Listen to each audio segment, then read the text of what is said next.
Welcome to As the Story Grows. I'm Brian Patton. Today we welcome Fox Lake vocalist Nathan James to the podcast. The new Fox Lake record, New World Heat, is out today on MNRK Heavy. Nathan talks about how losing football led to his focus on music, the guiding template for Fox Lake's musical direction, the themes and inspiration for New World Heat, new metal, and more. Thanks so much for listening to this episode of As the Story Grows. If you're brand new to the podcast, welcome. Thanks for checking us out. You can find links in the show notes or at asthestorygrows.com for our mailing list, our community on Discord, and our Patreon page, where $1 a month gets you early access to every episode. Enjoy today's conversation with Nathan James from Fox Lake.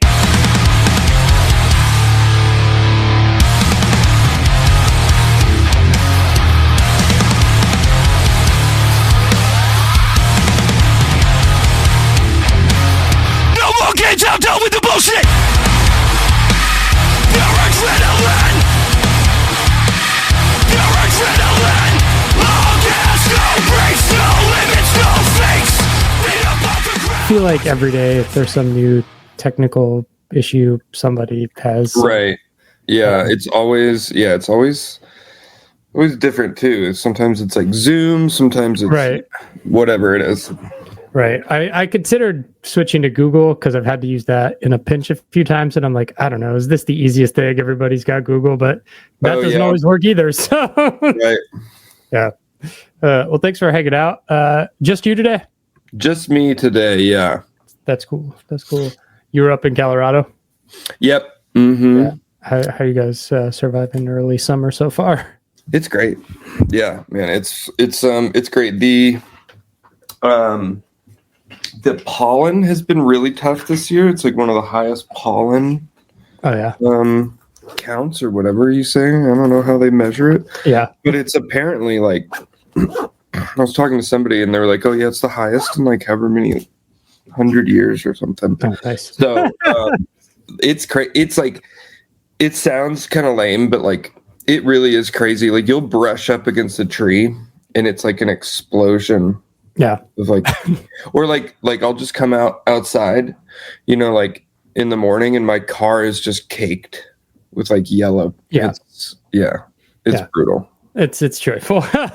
Yeah. And I don't do the best with it. So it messes with my, kind of sinuses and stuff. Yeah. So yeah. No fun. Did you grow up in Colorado? Where in Colorado? It's like Denver, like Denver. South Denver. Yeah. Okay. Nice. Yeah.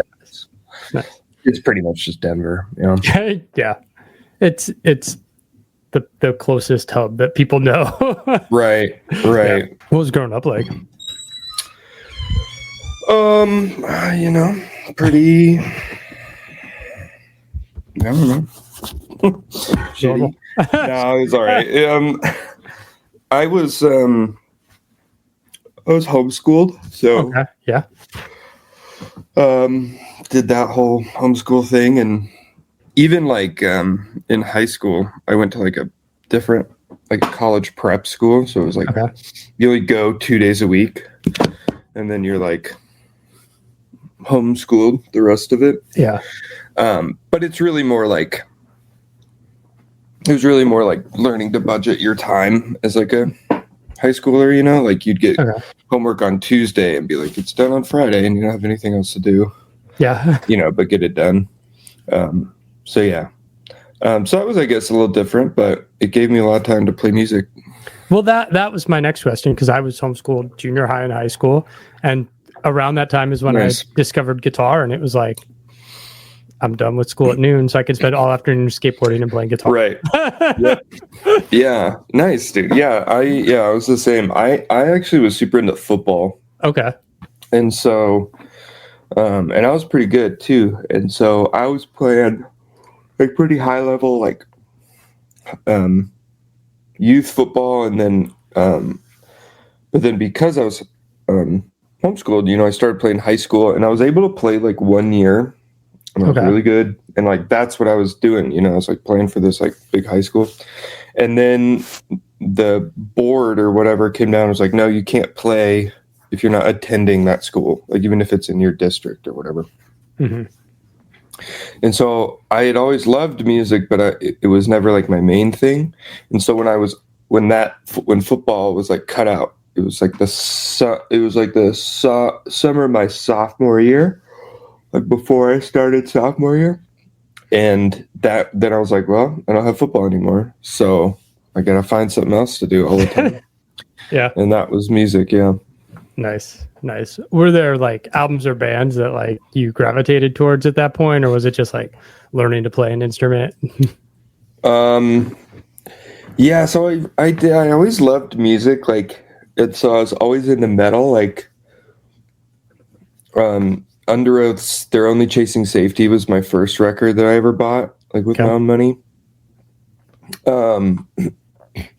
But right around that time in high school, when I stopped football, is when I really started playing more music. And so I got heavily into piano, and then ended up doing piano as one of my majors in college. And Nice. so that was, it's more like the starting to like do music more than like introducing to music, you know? Yeah. So were you ever involved in like the local scene or going to shows in high school? Was that a part of your DNA? Yeah. Mm-hmm. Yeah, that's how, when we started the band, it was like the four of us, and now there's just three of us, but that's kind of recent. There's just three of us, but we all knew each other because we had all been in other bands that played like with each other and at shows and whatever.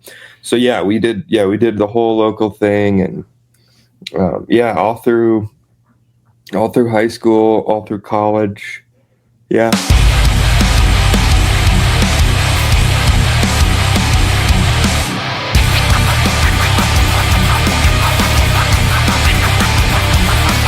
I'm not here to play games with you. I am the cold hard truth. I'll give you 10 to the chest just to show you the proof. I'm undefeated in the way that I can break you. I make you float the way I'm holding it down. Call me Shabbat. Yeah, let's talk about Fox Lake. How did this band get together? And yeah, I mean, just kind of that, like, just kind of like local bands kind of ran their course, you know? No.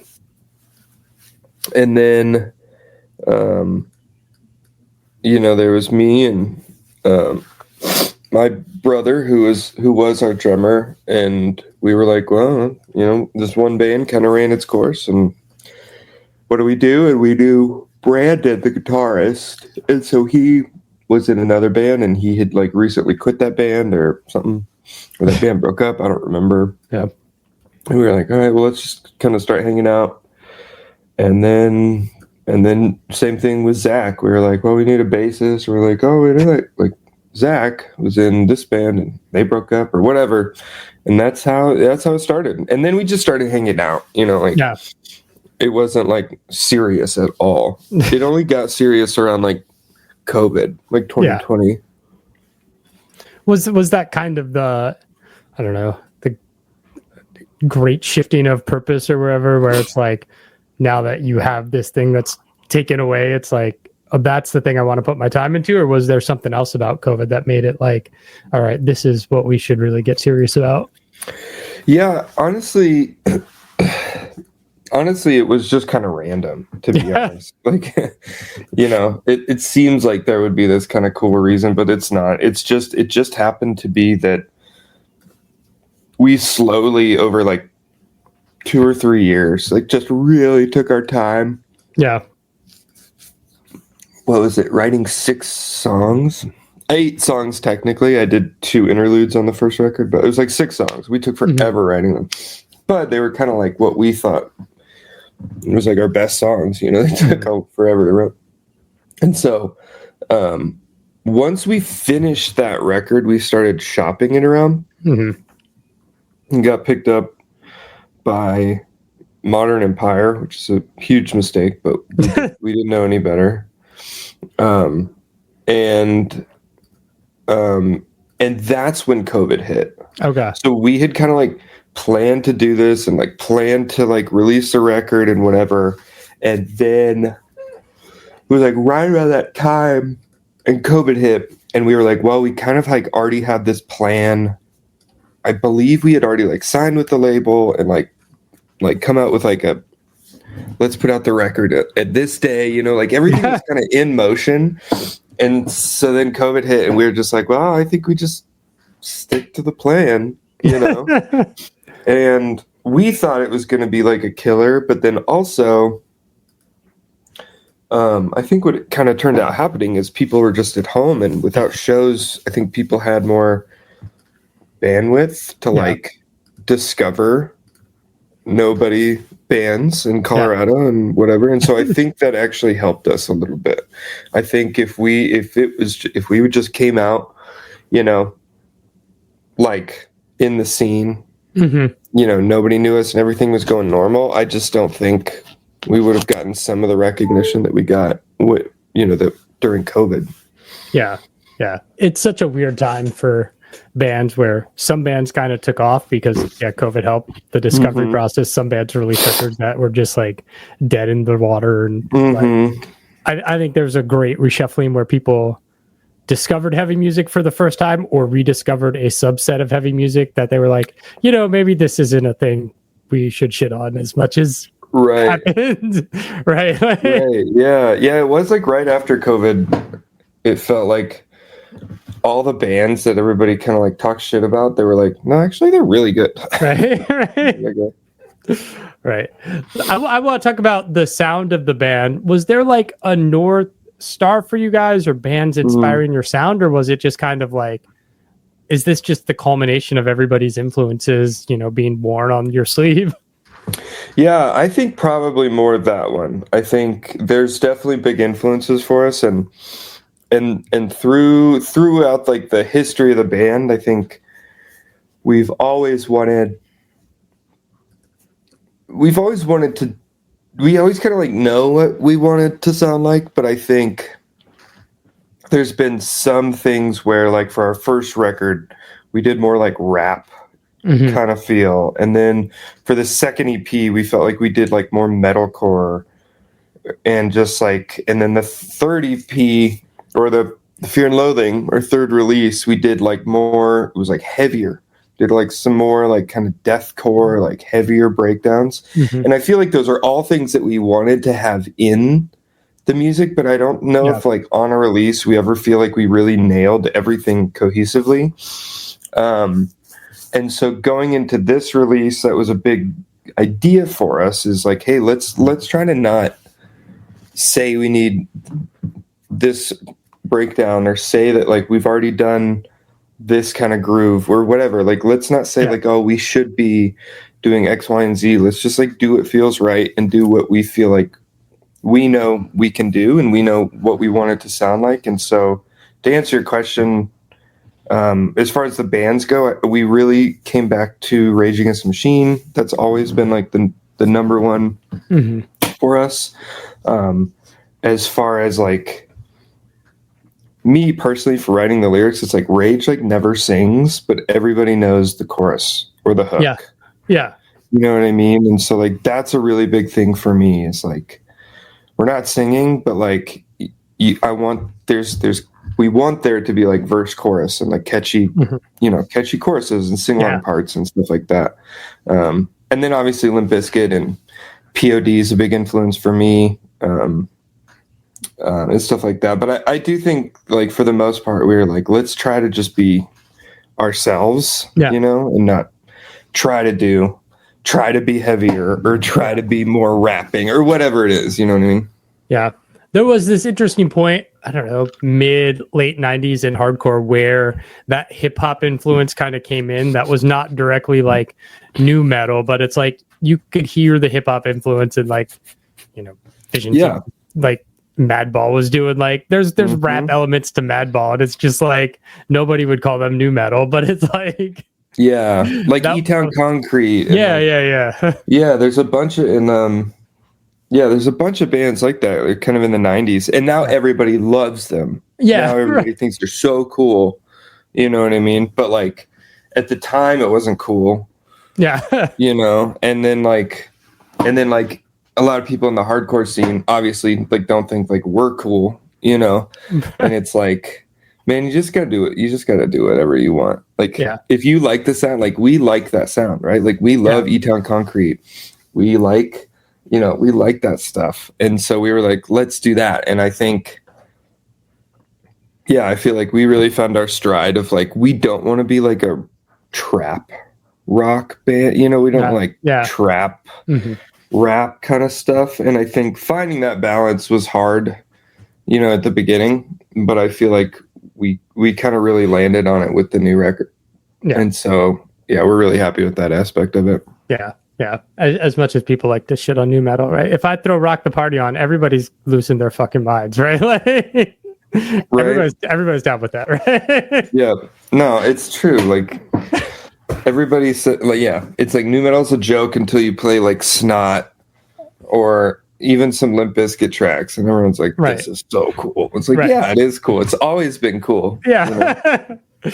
Right. Is Fred a great lyricist? No, but like Wes is a killer guitar player, and those songs go. Right? And it just has like the thing about like new metal is like, no, it doesn't have, I don't think it has all of like the artistic value that like some other genres have, but it's like self-aware enough where it can be like tongue-in-cheek, right? And there's an attitude about it, and it's fun, and like that's being able to pull that off, and all those parts of being like serious and heavy but kind of funny and tongue-in-cheek and self-aware, like that's artistic too. Like you have to be, and I think for us, like, yeah, like I said, it was hard to find that of like, how serious is this, and how like fun is this, and like where's the middle ground, you know? Yeah. What led you guys to MNRK Heavy for this release? So we had 2 songs that we didn't do in the album process, and they were kind of reshaped for the album, but the one that really wasn't was Savior, like that first song we released. We released that like a while ago, like a year or something ago. And so anyway, so we had like these 2 songs. We knew we were going to do a record, and we knew that we had interest from some labels, and so we were lucky enough to kind of like have there was a few labels that were interested, and so in that process we kind of were like, okay, do we want to go? There were some bigger labels, and we were like, okay, do we want to be like, a small fish in a big pond, or I don't know, a medium fish in a medium pond, Right.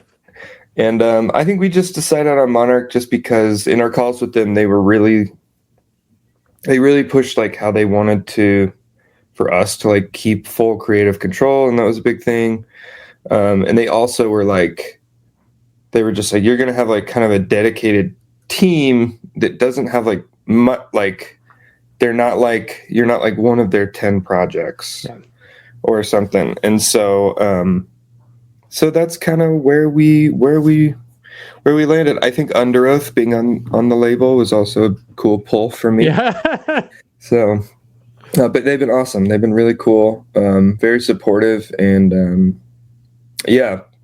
I mean, this is our first like release rollout with them, so I think obviously there's like some things to figure out, like that you're just not going to know until you're doing it. But as people and as a label, they've been, I can't say enough good things about them. Super Bowl, bit of body bag. Yeah, you like that? You wanna run it back? Punch a hole in your face with the hook. Are you staring at me? Take a look. I'm an open book. Album's called New World Heat. Where'd that title and kind of concept come from? Yeah, so kind of like the new metal thing we were talking about, like I always felt like I love rock and roll as much as I love metal and everything. Like sometimes like I just want something that's like a little more like AC/DC, or a little more like has this like badass like groove to it, and so some of like the new metal in the 90s like really has that. And there's some bands doing it now, and not as much, but like one of my favorite bands is a band called Royal Blood, and it's just like, man, when you turn that on, like you just feel badass. Yeah. Like, and like there's some songs like yeah, like I said, like AC/DC songs where you're just like, dude, the riff is just, it's simple, but it's like so rock and roll. You know what I mean? Yeah. And so the idea of New World Heat is that I was just like, dude, I want our record to be that middle ground of like people who want heavy music can listen to like it, but it has that kind of like a little bit like, you know, nu metal or like rock and roll feel. It has this like energy and this urgency to it that like some of like heavy, like for everything that like take Knocked Loose, right? Incredible band, love that band, but like it's abrasive and dissonant and heavy, right? But like to me, like there's not that like, I don't know, bravado kind of thing that like, you know, again, like AC/DC or some band like that has, that I think people who don't like heavy music, they want some of that.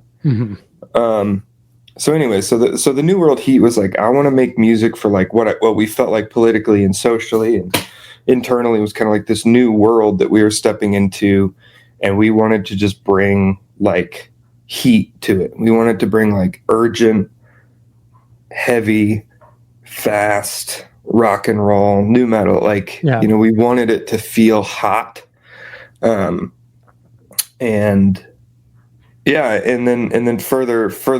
furthering that concept, a lot of the lyrics kind of revolve around the moment after you like burn everything down and you've been burned and singed by like the old world and your old self, and you stand in the ashes of a new world heat, right? And like that idea, and like I got that into the lyrics kind of in the first song, like that idea of like going through pain, choosing the pain, choosing action to like burn something down, and then standing in it, was kind of a picture that I kept coming back to. Okay. Nice. Who did the album artwork for you guys? Our buddy Jack. Quack Jordan is I think his name on Instagram. Super talented dude. He has done, I think, I'm not totally sure about Fear and Loathing, because I know Ringo had a hand in Fear and Loathing artwork. Ringo from Mugshot. He had a hand in that, but I think Jack has done all our artwork. I know he did Silence and Violence. I know he did Lady Luck. And I think he maybe did like the base design for Fear and Loathing. But yeah, we've always loved his work. He's fellow like lives in Denver, fellow Coloradan, and what happened basically was, at least from my side of it, is he was really good, right? And we weren't on the, you know, we didn't have the money, like the label money, to spend on designs for him. So we got him to do like the two designs, like Silence and Violence and then Fear and Loathing. And then he got like pretty popular. And I don't think we had the money to pay him for Fear and Loathing. So we did like, we're just like, can you kind of make something, you know? And then we had Ringo finish it. And the reason was that Jack, I believe he for a while he was doing all the, I think, merch and design work for Brockhampton. Okay. And so he was just doing like kind of, you know, really big stuff. Yeah. So when we came around with label money, you know, and they were like, who do you want to do your artwork? We were like, Jack, dude. Yeah. So we owe him. Yeah, and he crushed it, because like he kind of did this like, you know, like the rubber hose style, like staying, and we were like, man, we love that. We loved like going with that, but we wanted to change it up, and part of us were like nervous of like, it's him, because that's not always his design, but it's like him designing for us, and that's the style it's always been. And man, did he crush it, because we were like, dude, we want it to feel like nu metal. We want it to feel like cartoony in a way, like nu metal, but we don't want it to feel like cartoons. You know what I mean? Yeah. It is almost reminiscent of, was it the Dookie cover with the mushroom cloud on it? It's the Green Day cover. Yes, 100%. That instantly comes to mind. But also, it's just like a killer cover where it's just like, if I saw that in a record store, I'd pick that shit up. Right? Yeah, dude, that was like the big thing. Is like we went back and forth with so many ideas and like text on it and all these things, and it was really kind of coming down to it, and people were getting frustrated. Like Jack was frustrated that we were like, here's what we want, and then he would kind of do it, and then we'd be like, actually we don't like that. He was like, I did kind of what you wanted, and then we were like, okay, well, you're the designer, we'll give you free range to do it. And then he would come back with something and we're like, it's close. Like, so what do you know? Yeah, so he was very gracious to work with us, but it really did. It came down at the end of the day where we're like, okay, if you're at a record store, or even like now, right? Like if you're on a Spotify playlist and you're going like, you're scrolling, you're going like this, like what's something that like stands out from the rest? Yeah. And I feel like that was the thought process that led us to this one. And once we had it, it was like super cool. Yeah. Album's out August 1st. You have a few California dates this summer, but what's the plan for maybe this fall or late summer after the album's out? So I don't know how much I can say, but the idea is a headliner tour in the fall, a hometown show for the record release, and a tour in the winter. So it seems as if, again, nothing's like been announced, and like things, how like things just will fall through or has come up last minute, and like, so I'm always nervous like saying anything before they're like officially announced. But some of these things, I mean, we committed to in like February. So it's but it looks like we'll be all around. I don't think there's any Canada dates. There might be Canada dates in November, but basically all around America, maybe some North America, for basically from September to mid-December. So we're gonna be around. If you're in the US, you should be able to catch us for sure.